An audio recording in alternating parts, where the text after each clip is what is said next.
and she's going to walk us through a presentation. Also, you'll notice in Pigeonhole again, there is a question and answer segment in your agenda in Pigeonhole where you can, as we did before, add a question you might want her to answer and have an opportunity to vote for those questions that you most want to hear answered. We sadly do not have nearly enough time. Where are you? Right here. To really spend with her on this topic. I think we, again, could spend the whole afternoon just hearing from her. So in advance, I apologize that our agenda did not allow more than the time we have. I'll do my best to be succinct. Okay. Thank you. I do tend to talk a lot. I'll try to be succinct. This makes me feel really short. Okay. Okay, so you know who I am. Most of you from earlier, I tend to talk a lot. So I'm a medical doctor that works in substance use, and I work in the Cowichan Valley. I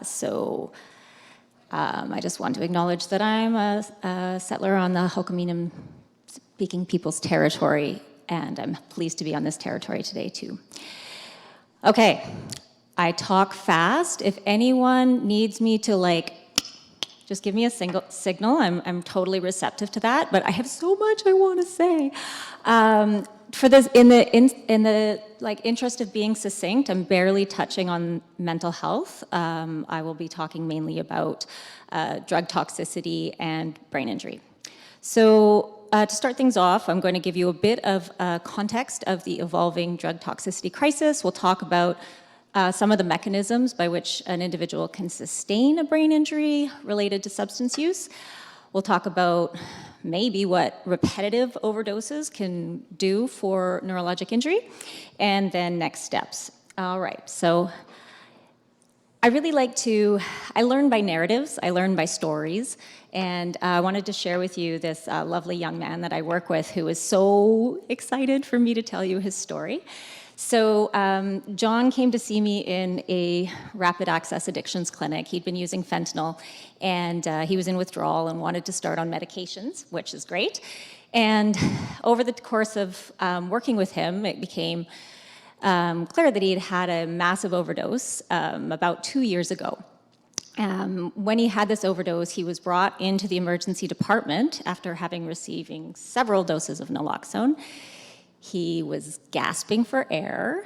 His respiratory rate was 4 breaths a minute. A typical adult is between around 14 a minute. They had a difficult time getting his blood oxygen up because as a result of the trauma of the overdose, he had fluid in his lungs. Fast forward 2 years to when we're working together, and he tells me that it's been hard. And he kind of got lost to medical follow-up. He's had a hard time keeping work.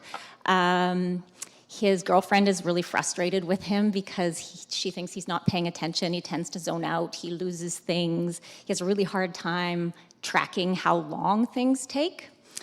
And he's continually relapsing to substance use. So I ended up having to pull his license because he got into some single driver motor vehicle collisions where he came to on the other side of the road. And then we had him undergo a series of neurologic evaluations. Turned out, does anyone know what the MOCA is? Okay, so it's like an assessment of a cognition that we use in dementia research and other things too. But it gives us kind of an assessment of how someone's doing.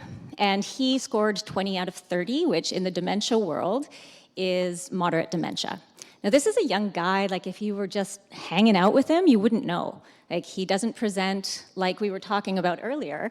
There was no clear evidence that he had a brain injury, except for the kind of falling through the cracks that was happening for him. I love this guy.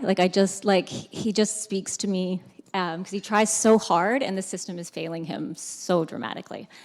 Okay. So that's John. Let's talk about the drug toxicity crisis. We used to call it the opioid crisis. That word doesn't really work anymore. We kind of change it. Anyways, so the BC public health emergency was declared in April of 2016. Emergency. How long has it been now? What we know is that more people are dying of illicit drug toxicity than motor vehicle collisions, homicide, suicide combined. So it's a huge issue. What we also know is that in general, this is impacting youngish men who are mainly employed in trades and transport. And they're people using alone and using in private residences. Okay. And we also know that this isn't just happening in the downtown east side. The highest rate of overdose deaths is occurring in the Northern Health Authority. So this is a rural issue as well.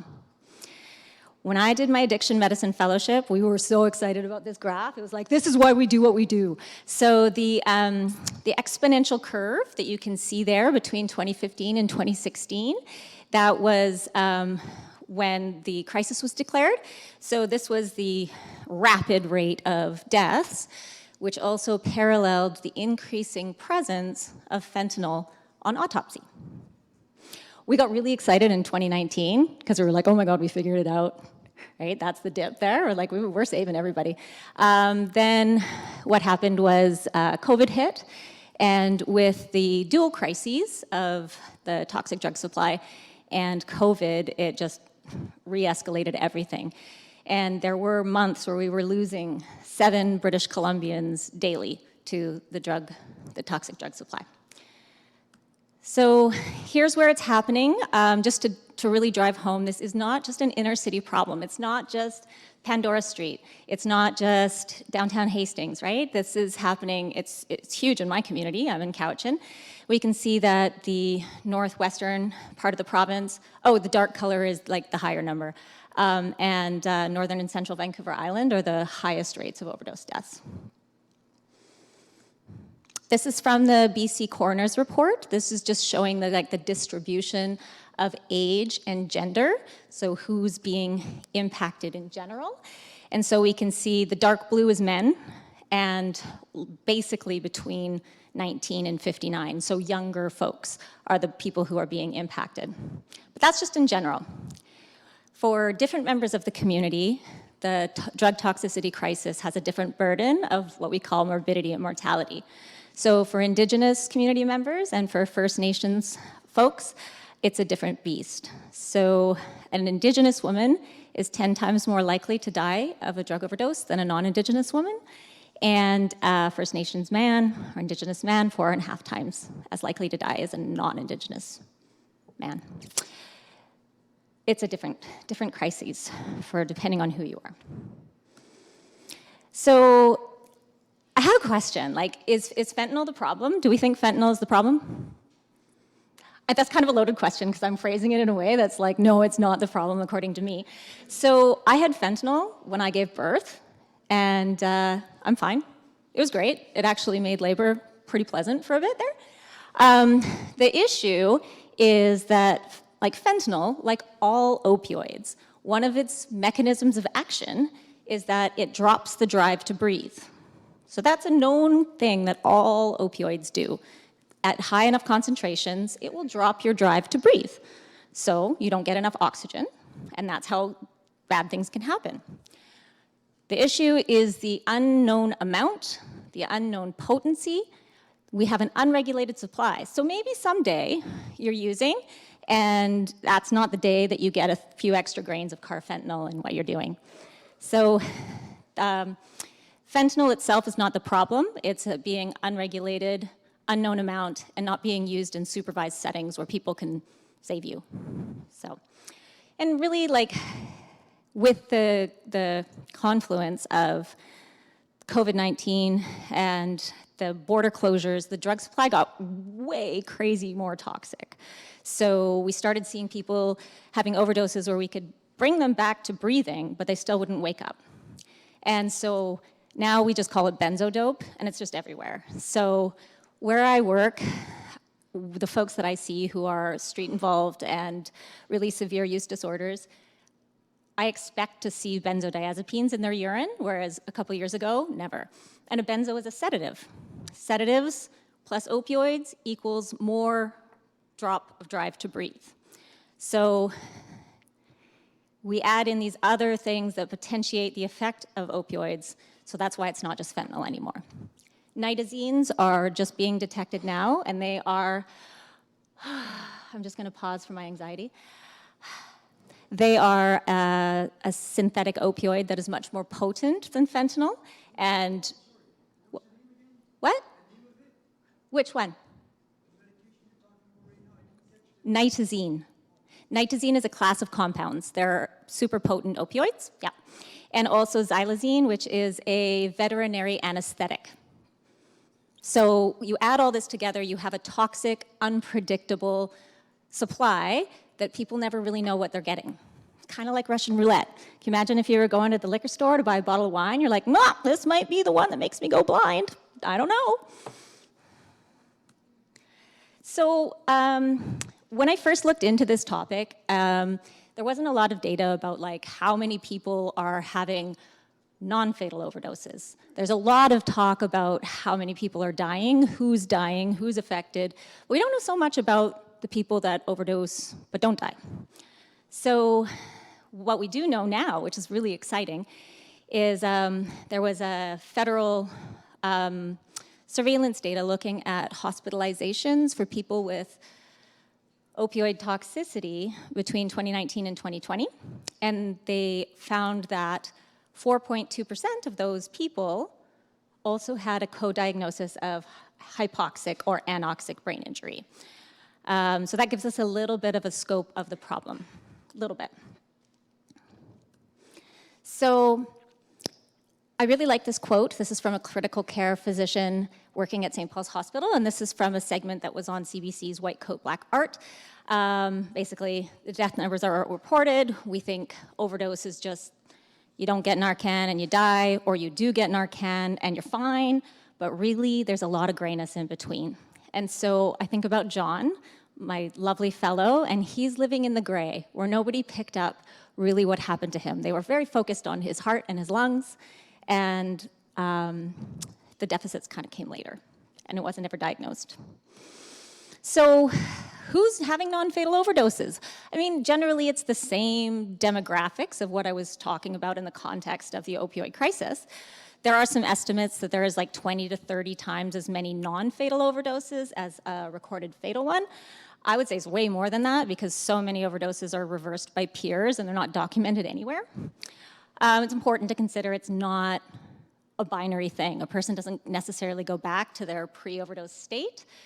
And we know from the research that a overdose, non-fatal, is a risk for a repeat one or a fatal one. Okay. And hypoxia is one of the main things that drives this, but it's not the only thing, as my colleague over there had mentioned. So I borrowed this little title from my emergency and neurologic colleagues, time is brain. So we know when people are having signs and symptoms of a stroke, that when they come into the emergency department, what is most critical is that in a short period of time that we're restoring the flow of blood and oxygen to that part of the brain which is being deprived of that. And so there are very clear algorithms about X amount of time from door to CT scan to thrombolysis. Thrombolysis being break up the clot, restore the blood flow, happy neurons. With hypoxia, we don't have like a blockage. We have a kind of a global deficit of oxygen with the very metabolically active brain being very hungry for it. So estimates that neurons start to die about 4 to 5 minutes with complete absence of oxygen. I've read up to like 30 seconds and you can start having some detrimental changes. This is where I really want to make a plug for our harm reduction services in that the folks that are actually like on the front line, giving people CPR, giving people oxygen, giving them naloxone, they're not only saving their lives, they're saving their brain cells. So the people that are doing this, most of the folks that are doing this, most of the folks who are reversing overdoses are people who use drugs and harm reduction workers at overdose prevention sites, and we need to support them. So thinking about, and I kind of described for you, who's being generally impacted, young men, basically, in general. So this study I thought was really interesting, looked at different outcomes for people who had a successful return of spontaneous circulation, resuscitation, following an opioid-related cardiac arrest versus non-opioid-related cardiac arrest. And what they found was that those who had an opioid-related event, they were tended to be down for longer, right? They're using it home alone.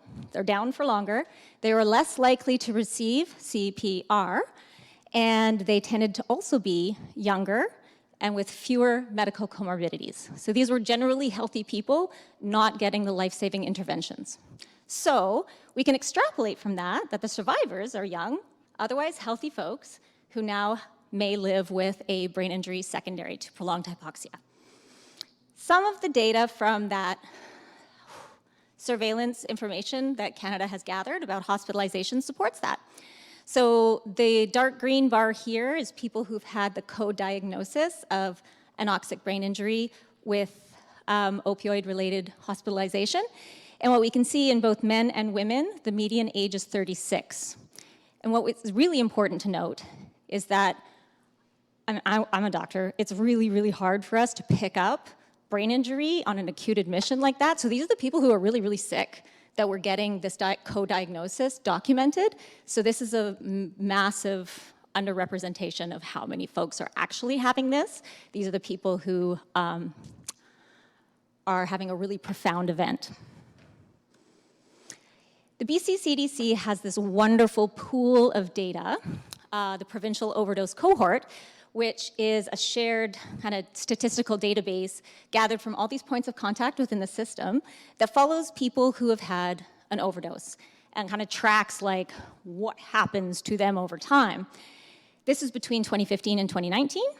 Basically, what they found in this cohort was that 2.3% of the people in the overdose cohort were diagnosed with a neurologic injury compared to 0.06% of the general population in a comparative sample. Again, it's important to note that these neurologic injuries, not necessarily overdose related, can be other like traumatic brain injuries. People who use drugs often are involved in more violent and traumatic events. But what we see is there's a higher proportion of neurologic injuries happening for this population. And again, how we're getting that diagnosis is hospitalization records and physician billing codes. So these are people who are severe enough that it's being diagnosed. Again, we're just getting the people who are the most impacted. Okay, this slide just supports that. Basically, what is like the people who have got that co-diagnosis of anoxic brain injury plus the opioid-related hospitalization, 70% of them died in hospital. So these were people who were very, very unwell. We see that negligible amounts of them were able to return home to community. So we're only catching the people that are the most affected, statistically. So that's a lot of like information about who, we don't really know that much about the scope of the issue of brain injury related to drug toxicity. There's not a lot of data about what people tend to present like. Most of them are case studies. We do know that deep brain structures seem to be the most vulnerable to hypoxia. And so when we have someone who has a bunch of opioids on board and they lose consciousness, the ability to breathe is driven by the brainstem. There's a part in there that responds to concentrations of carbon dioxide, blah, blah, blah. So basically, it's not in conscious control. That part gets suppressed. We don't breathe enough. But then there are parts of the brain that are more metabolically active. They need that oxygen. So what you get is a mismatch. Supply, demand, those parts of the brain that have that mismatch are the ones that are damaged. And the deep parts of the brain deal with memory, emotion, learning, refining behavior, balance, coordination, all sorts of things that are really important. So again, with the caveat that we don't have a lot of evidence about what it looks like, This is a wonderful study that followed 10 people who were admitted to a brain injury rehabilitation center following a heroin overdose. Heroin, back in the day when you could actually get heroin, you can't get heroin anymore. What they found is that most people, these 10, had difficulties with problem solving and social interactions. So that was the most commonly noted difficulties that they had. Three of the 10 had needs for assisted living, for daily living, assisted, I'm not using the words right, but they required assistance for the activities of daily living. That's what I wanted to say. And one person who was 17 had to be admitted into an old folks' home, which is not ideal for someone who's 17. Now, there's some signal that fentanyl itself, actually, in some vulnerable people, can further drive the supply-demand difference. There's people who have anterograde amnesia, basically the parts of the brain that help us retrieve memories get selectively impacted, and fentanyl itself, in some vulnerable people, can make that area more metabolically active. So if you have a more metabolically active area, plus the hypoxia, bye-bye memories. So I've encountered people like this, and this is how I first got interested in this topic. People who look completely normal, but they can't form new memories. Their long-term memory is fine, they can't form new ones. Another class of brain injuries that can happen with opioid use are the toxic leukoencephalopathies. Leukoencephalopathy, big word, meaning white badness of brain. So the white matter is like the communicating parts of the neurons. And so the leukoencephalopathies, these are rare. We don't see them much, but it's not all hypoxia. I think that's really important to note. People who had developed leukoencephalopathy, there is a little bit more of a positive prognosis, potentially. It's variable, but it's important to note that it's not just the hypoxia. There is one condition that is delayed post-hypoxic leukoencephalopathy, and that's a double doozy of the two. Okay, I'm going to move on. What about people who overdose again and again and again and again? This is super common. So in my line of work, I've talked to people who are like, oh yeah, 50, 60 overdoses, I've had that. None of these were necessarily bad enough to need hospital admission, or maybe they just got naloxone and refused to go with the ambulance, right? So this is really common. What we know is that prolonged opioid use itself, even methadone, is correlated with some impaired social cognition. So if we're thinking about people who've had like chronic hypoxia, even at night when they're sleeping, we can see that they may have difficulties interpreting some of the social cues that are not as straightforward. And this needs to be taken into account when we're thinking about how do we create substance use disorder treatment for people that have a coexisting brain injury that may not benefit from our traditional like insight-oriented or 12-step programs.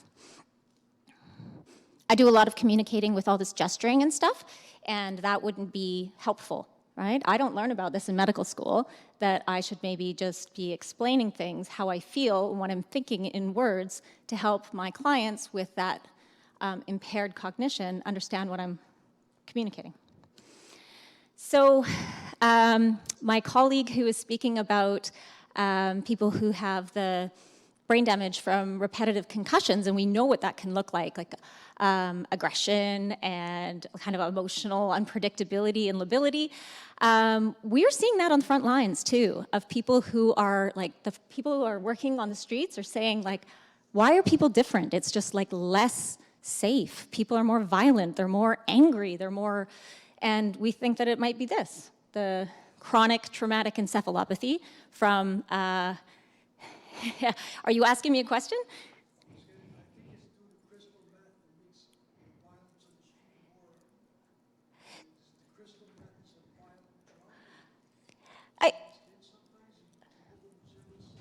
Sure, crystal meth is definitely a big player, but crystal meth's been around for like 20-something years, and we know that chaos, but what we're seeing is above and beyond that. But I hear you. Yeah, crystal meth is an interesting one. So some researchers are likening multiple overdoses to a chronic traumatic encephalopathy, like in sports. So what we know is that, and we've talked about this, is that there is a lack of evidence-based treatment for people who have this concurrence of substance use disorders and brain injury. And we also know that people who have a significant brain injury after having a substance use disorder are 10 times more likely to resume substance use than a person who didn't have a brain injury. So when we have brain injury services that require a person to be abstinent to be able to participate, they're less likely to be able to access them because their neurologic injury, their social isolation, their marginalization from society makes it so they might be depressed, they might have PTSD, and they might be more likely to reuse again. And I mean, I come from the place where we need to meet people where they are, and drug use isn't a crime, and we should be helping people to live their best lives no matter what. And what we end up with is, and we were talking about this at our table, is that people with the confluence of these conditions end up funneled into the criminal justice system.